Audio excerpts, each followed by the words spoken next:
is Sophie Tran, and today I'm very honored to be at the OCAPICA office with Nikki Uy, the program manager of the Stop the Hate campaign.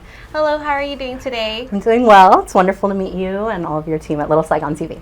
Yeah, thanks so much for taking out your time to sit down with us and talk about especially the Stop the Hate campaign. First of all, before we get into that, can you talk a little bit about OCAPICA? What does it mean? Yeah, so OCAPICA stands for the Orange County Asian and Pacific Islander Community Alliance. We have been around for now 27 years, and we are one of the largest organizations for Asian Americans and Pacific Islanders here in Orange County. What we do is we believe that change in communities comes from being able to make sure they have access to healthy lifestyles, education, all of that. And so we have a variety of mental health services, housing services, we do youth programming, we do workforce development, and there's a ton of just smaller things we do along the way. But ultimately at the core of it, we believe uplifting communities, whether they're Asian or not, is a part of our mission. Oh, I see. That's wonderful. And so this is one of the biggest AAPI organizations in Orange County, and Yes. within that, you are in charge of the Stop the Hate campaign. Yes. That's amazing. Can you tell us about this campaign? Yeah, so the Stop the Hate work is a statewide initiative.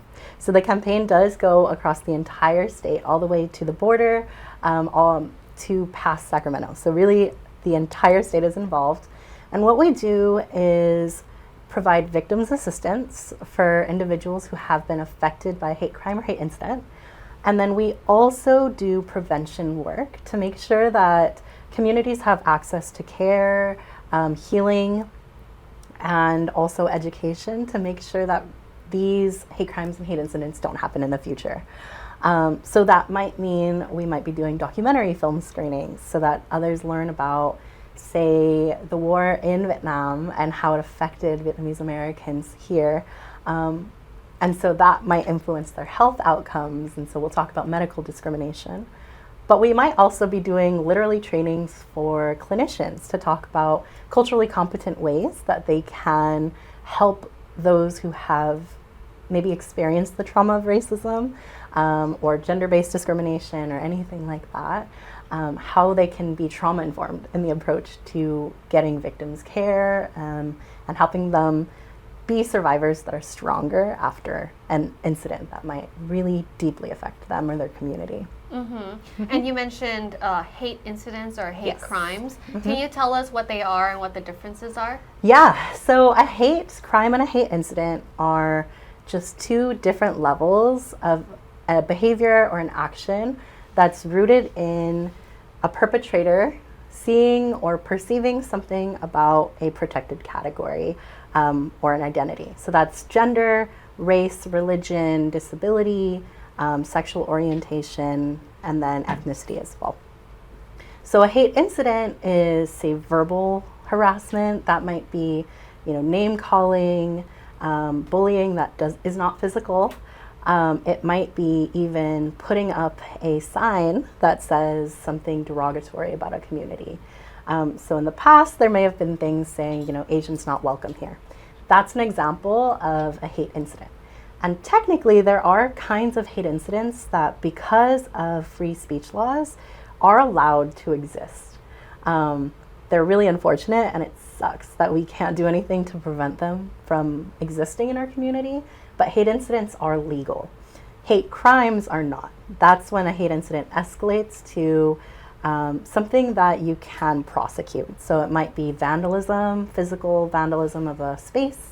It might be a physical altercation that might lead to violence. So anything that escalates to an actual crime would be considered a hate crime.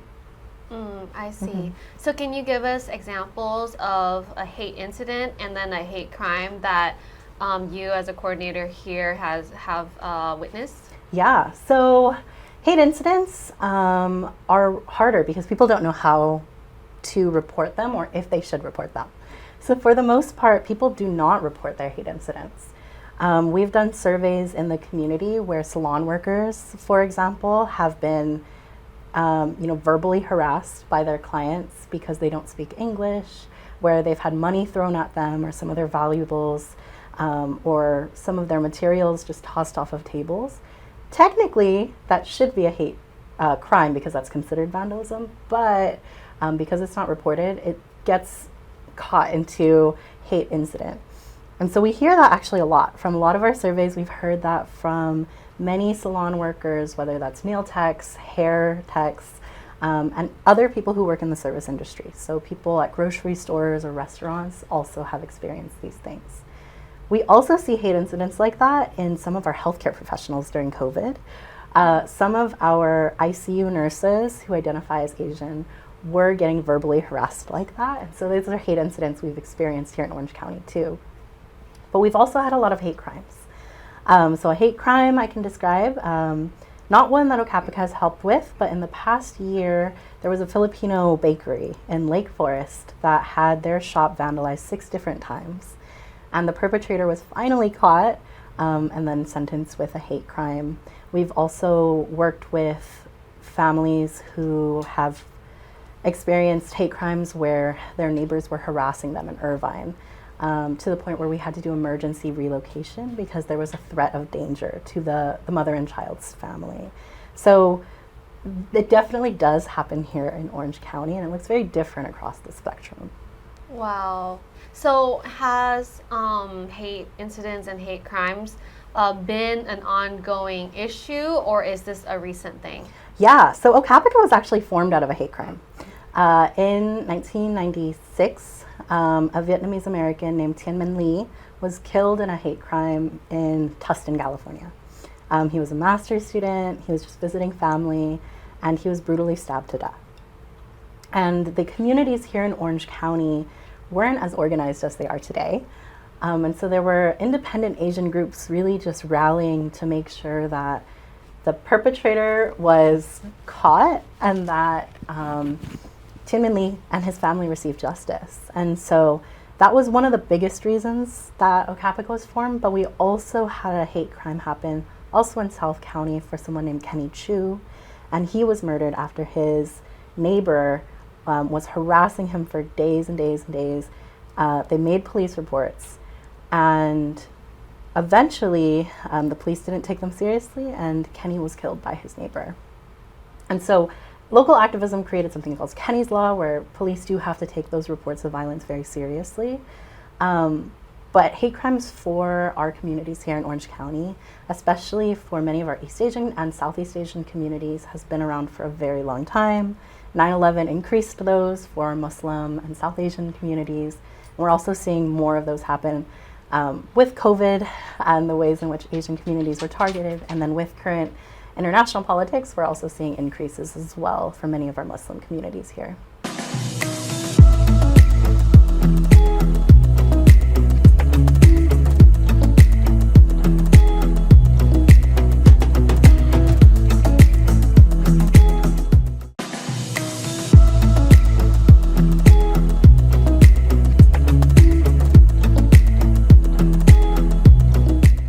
I see. So I think a lot of times before we talk about, reporting these incidents or reporting these hate crimes, I think that it's important for our community to understand what the effects of incidents do, because, I think many of the older generation or the people who recently came over here, they might feel like, oh, it's not a big enough issue to report, or I'll get nothing out of it, or it will just be prolonged in court and I don't want to relive this. There's so many reasons why many people don't report. Can you talk about, just the long-term psychological effects of having to be a part of an incident?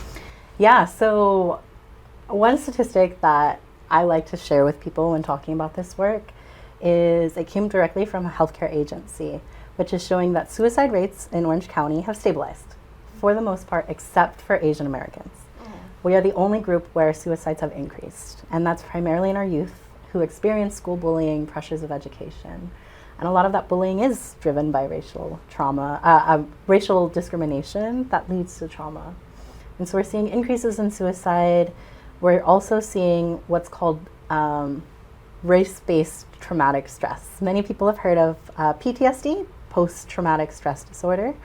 Race-based traumatic stress is a type of stress that people begin to have when they are experiencing acts of racism. However, it's very different than other forms of traumatic stress because you can't locate it to one event. Oftentimes, when someone has race-based traumatic stress, they relive that every single time they get called a slur, every time they see a hate crime on TV, every single time that they might read about somebody who has experienced an incident. So it recurs every single time. And that's through something that we in the mental health field call vicarious trauma. Vicarious trauma is basically when you hear about something horrible happening to someone that you relate with, and then you feel it yourself. So race-based traumatic stress through vicarious trauma can actually be felt not only by people who've experienced the hate crimes, but by any community that identifies with the victim. So say that for me, I identify as Cambodian and Indonesian, and there was a Cambodian family attacked in the Bay Area maybe about, I think, 2 years ago. And my family members experienced race-based traumatic stress from just reading about that. And so they become fearful of the outside world. They might act in ways that are not logical because they're acting from a fight or flight response. And so we see that a lot in a lot of our older communities, especially, who don't understand that that's what they're experiencing. They think, well, toughen up, I can face this, but long-term effects are that they are actually acting out of fear and response from everything they're hearing about them. Yeah, and also in my own experience, I feel like the first generation who came over here, they might feel like whatever this isn't as bad as what it was like before. So I'm here, I'm just grateful, and I'm just, I'm just gonna keep my head down. But what I've also noticed is that the second generation doesn't feel that way because for us, this is our home. We were born here, and if there's any type of injustice, then we need to be able to speak out and not only get justice for ourselves, but also send a message too, like, do not do this to our people anymore. So that's where I think why a lot of the younger people are more likely to report. Yes. Can you talk about the pros and cons of reporting? Yeah, so I think for many people, there's a lot of fear for reporting. For many of our older community members, they've faced governments that are very antagonistic towards them. They might have a lot of fear of interacting with the government. So that's one of our biggest barriers in reporting. But one of the biggest pros is that by reporting, we as local activists and agencies that are supporting victims of hate crime have evidence to say this is happening to us, fund the need for us to support these victims, right? We can't make change unless there's data to support it. If you've never worked with the government before, good for you. But if you have, data is everything and narrative is everything. And unless we can show the numbers of who's been affected, we are not ever going to get the government to hear us and to hear that this is something that they need to pass laws about, that they need to create programs about, that they need to do public service announcements, anything like that. And so that's one of the biggest pros. But I would say the other big one is that there's something called victims assistance, and oftentimes that can be compensated. So for someone who has experienced a hate incident or hate crime, it's not always a process that involves law enforcement. There are times when law enforcement does not consider it a high enough incident for it to be prosecutable. But there are civil procedures that we can do where it's very similar to suing someone. Reporting gets used in that civil procedure, and you can get compensated for the time you had to take off because your mental health wasn't okay while you were recovering from what happened. Or maybe if you actually got hurt in an altercation, you don't have to cover those hospital bills on your own. So reporting is really important to make sure that the victim doesn't get left without the support they need, whether that means from the government or direct monetary compensation. And I think, there aren't too many cons of reporting other than that it takes a lot of courage. I don't know that I would say that's a con, but it's really challenging to call up a hotline and say, hey, I experienced this, and to ask for help like that. I think many of especially in our Asian communities, right, we have this need to save face. We have this desire to be strong, especially if any of our parents have faced really difficult things in their homelands. And so it can be really hard for people to gather the courage and the willingness to open up themselves like that to reports. So because self-reporting is the best tool we have, it's also a con because it asks that of people, but it also allows us to be more accurate. If we did a survey of people, it wouldn't give us the same results as if people were able to tell us what happened to them. I see. So I think a lot of the reasons why people might not report is it might be a fear-based, like fear thinking, like this is a small incident, and if I report and that person finds out, they might be angry, right, and they might attack me next time or do something worse next time. Right. So is there a type of protection for people who report? Yes, actually. So part of the civil procedures that you can do are restraining orders. You can also get emergency rehousing for yourself, or if a restraining order goes through, that person may have to leave because your rights are more protected than theirs in that situation. And so definitely retaliation is one of the biggest questions people have.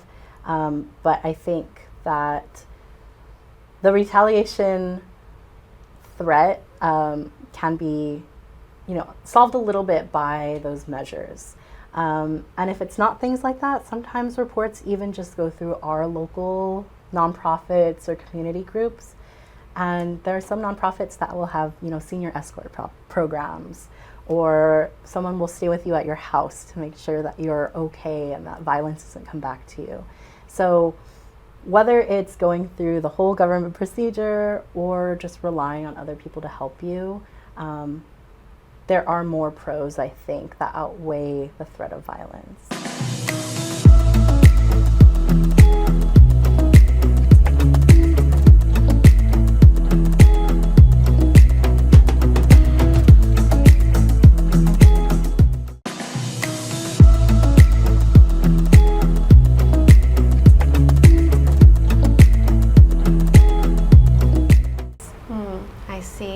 Yeah, that's great that we have these resources in our community. And to be honest with you, I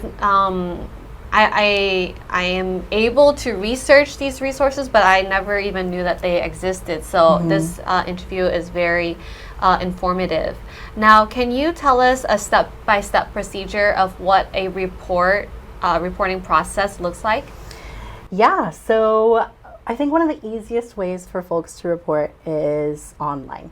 And so there's a couple of different places you can report online, but we definitely recommend people in Orange County to report to our local lines. It's helpful so we can collect data about our county specifically and do a more rapid response that way. And so one thing that you can do is go to californiaversehate.org, and then they have an online submission form where you don't have to talk to anyone, you just send in your story. And one thing I really like about that one is it will connect you with our California Department of Civil Rights. And if you have a need for victims assistance, they can get in contact with you right away. Locally, you can go to Groundswell. It's another nonprofit here that takes in hate crime reports, and so you can go directly to their website and also submit a report. Both of those reports you can submit anonymously. I will say one really important thing that I always encourage people to do is always send in information about your age, your race, your ethnicity, anything relevant like that, because the more we know about the kinds of identities that are targeted, the more we can address it. But you don't have to tie your name to it. Just saying, I'm a woman in my late 20s, and I am this race, this ethnicity, and I've been targeted for XYZ. That will really give us a lot of context to work with and fight for your rights without you having to be involved. But you can also call in if that's something that's more comfortable. And the easiest way to call in here in Orange County is to call 211. You literally dial 211 on your phone and someone will pick up. I think the default is in English. However, the line is staffed 24/7 and there are interpreters for major languages in the county. They don't have every language, but for anything that is a huge language here, so Arabic, Farsi, Vietnamese, Korean, Mandarin Chinese, trying to think what else. There's Tagalog, Khmer. They usually have someone who they can transfer you to, so you can speak in a language that's comfortable for you to report that hate crime or hate incident. And once you report, they'll ask if you need assistance. If you need assistance, then they will help navigate you to someone like OCAPICA who might be able to do that victim's navigation. And if not, then you're done. And that's the completed report. Wow, I see. That's great. Now, do you guys do work on a policy level? Like, what types of policies have been put in place in response of the increase of Asian hate incidents and hate crimes? So as for policies that have been put in place here in the county, mostly it's just been city resolutions to protect our communities. And I think that also goes for across the nation. While for some that is just a symbolic gesture, I think it says a lot that our elected officials are willing to put something out like that to say that we stand against hate, that we will protect, at least for this case, our Asian communities or any other communities. And that's mostly because a lot of the hate does come from what trickles down from what elected officials say. So when they are able to put out statements like that, then it kind of makes sure that what they say and actions that come forward after are treated fairly, that we know that we can say, hey, you supported this, why aren't you supporting our people right now when we need you? Other laws, though, that have gone in place are, I think, not ones that people think of when they think about combating hate. For us, hate is a lot bigger than a physical altercation or verbal harassment. It's also what people experience in the medical industry. There are some times where our immigrants that do not speak proficient or fluent English are not given fair medical assessment. So there are protections that people are working on right now as Assembly bills and Senate bills that we're trying to get passed. I can't name them yet because they haven't gone through, but there are a lot of efforts to have more language access, which will make sure that medical racism doesn't happen. Same thing for education. Pushing for ethnic studies is really a move to make sure that our communities and our students have a lot of pride in who they are, that they can see themselves as a part of history, and that other students who might not be Asian American get to empathize with that. And that's actually a huge part of how we prevent hate crimes, is building empathy and building a strong enough community that when something does happen, it's not only Asians that are standing up for each other, but it's everyone put together. So ethnic studies helps us do that across different grade levels.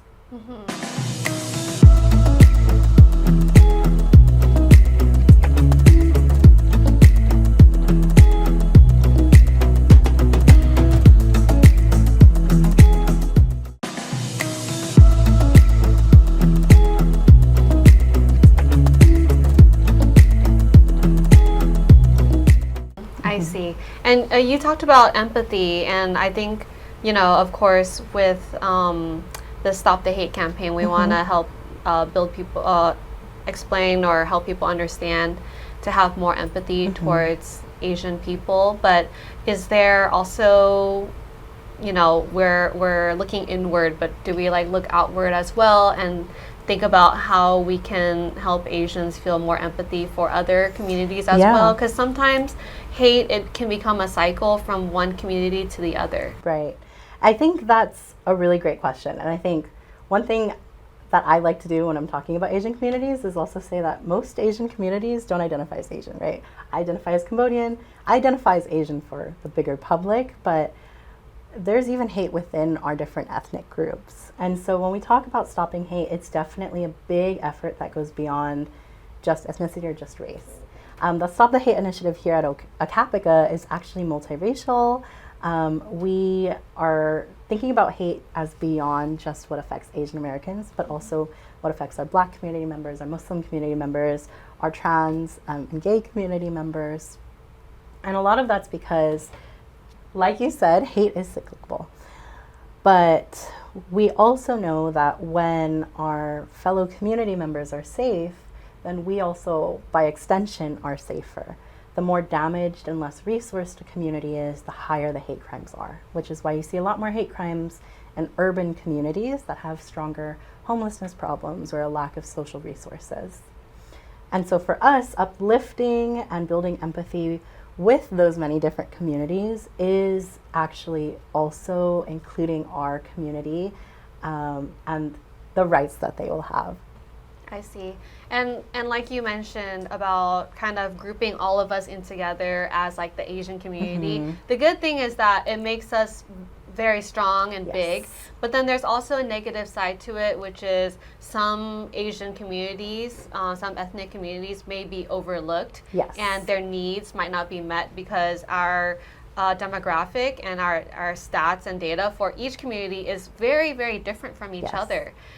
So can you talk about how we can help serve the underserved communities? The biggest thing we can do is find out the data between those underserved communities. So when we look at hate crimes, for example, the overall Asian American group that has experienced hate crimes is about 33% of Asian Americans in 2022. When you disaggregate it or separate it from Asian to ethnic groups, Southeast Asians are actually almost at 60%. So we are seeing that data tells us a big story about who is underserved. And then when we are able to figure out who is underserved, then we as advocates in the community, whether that's nonprofits like OCAPICA, or even community members who are willing to share their stories with legislators, we can use our voice to show those discrepancies. So when we can say more Southeast Asians are targeted, but we also see that in our work, because we do homelessness prevention, we do mental health service, that there's also a high number of Southeast Asians in poverty levels, then we can make correlations saying, hey, we can reduce hate crimes. Government, you need to support housing programs. You need to support social service programs so that these people are not in conditions working low wages or getting exploited in their workplaces, taking verbal harassment when they don't need to because they need that paycheck. We can say instead, if you're able to support higher wages, if you're able to support stronger government assistance programs, then we can reduce the conditions where people will be a victim of hate crime or hate incident. And so having data really does allow us to advocate for those smaller communities that get lost when we do big lumping of, very convenient racial groups, but very, I think, dismissive titles for some of the groups that get overlooked in that process. Yeah. Because, I think we can be a very proud community, and we love to share statistics like, Asians are one of the biggest, highest buying powers now. Our median wealth, our median, annual wealth is very high compared to other races, etc. So we can be very proud of that, but sometimes because of that, we overlook the underserved communities and we're not getting the resources that we need, or we're not reaching out to the people who really need help. So do you think that the model minority ideology has been helpful or harmful for our community? Yeah, so there are some folks where they've definitely have advantages because of the quote unquote positive things about the myth, like being smart or being successful as something that is quote unquote Asian. But I think that overall it harms everyone. If you fit the stereotype, there's probably a lot of pressure that, for example, young students have gone through because of the pressure to live up to the standard of academic success. Or for people who have experienced success, getting jobs because they fit that stereotype. We run into what's called the bamboo ceiling, where just because they get jobs doesn't mean they get high positions. So the myth only gets you so far. And for those of us who do not fit the stereotype, whether that means you don't look like a typical Asian, or if you might not, even fit any of those descriptions yourself, you don't get good grades. You are not what is considered financially successful. Maybe you really struggle in the US and you do want to ask for help. It's really hard to do that because the myth, we as Asians really do want to be strong. It's something that is taught to us that many of our cultures really do prioritize, whether that's strength as a person or strength in your family or your culture. And so that plus the model minority myth make it hard for Asians to reach out for help. We know that less than the national average of people who seek mental health service, Asian Americans seek significantly less than that, despite the fact that more than, I think it's 1 in 4 Asian Americans need the support based on surveys. I think only 1 in 8 Asian Americans actually seeks the help because of myths like that. Or our government resources, such as CalFresh programs or WIC, they might be underutilized because Asian Americans don't enroll in those because they're scared of not fitting into that myth. So overall, the myth is really harmful. Even if it gets people into good places, they don't have as much success as they could because the myth is limiting, or there are many families who suffer from the stigmas that myth creates and trying to live up to it, but not having the resources to get to a place of success. They don't reach out for the help that they deserve out of fear from the myth.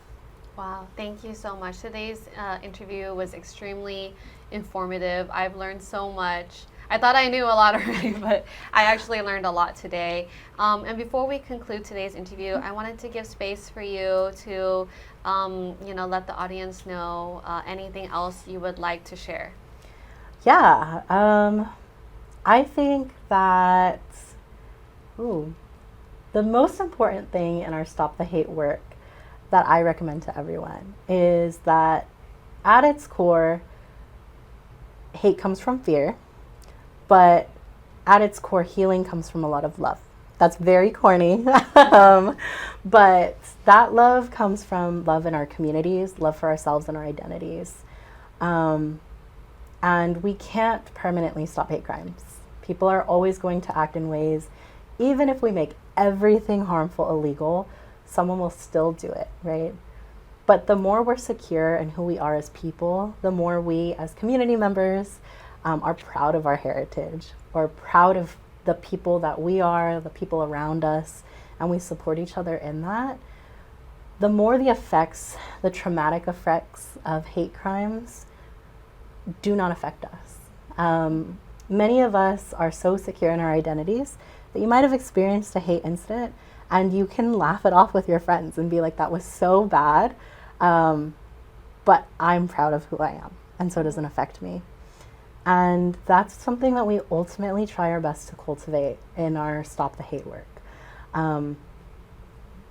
When we have communities that can stand on their own, that can feel like they're a part of the nation, a part of a bigger picture, and also that they feel they can stand together, we do stop hate, not from existing, but definitely from affecting us, and that is all we can really ask for.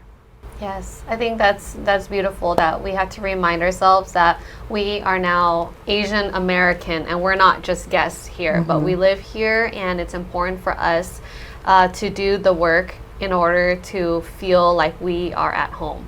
So thank you so much for your time today. Thank you. You have just watched a wonderful, informative interview with Nikki Uy, the program manager of the Stop the Hate campaign here at OCAPICA. My name is Sophie, and thank you so much for watching Little Saigon TV.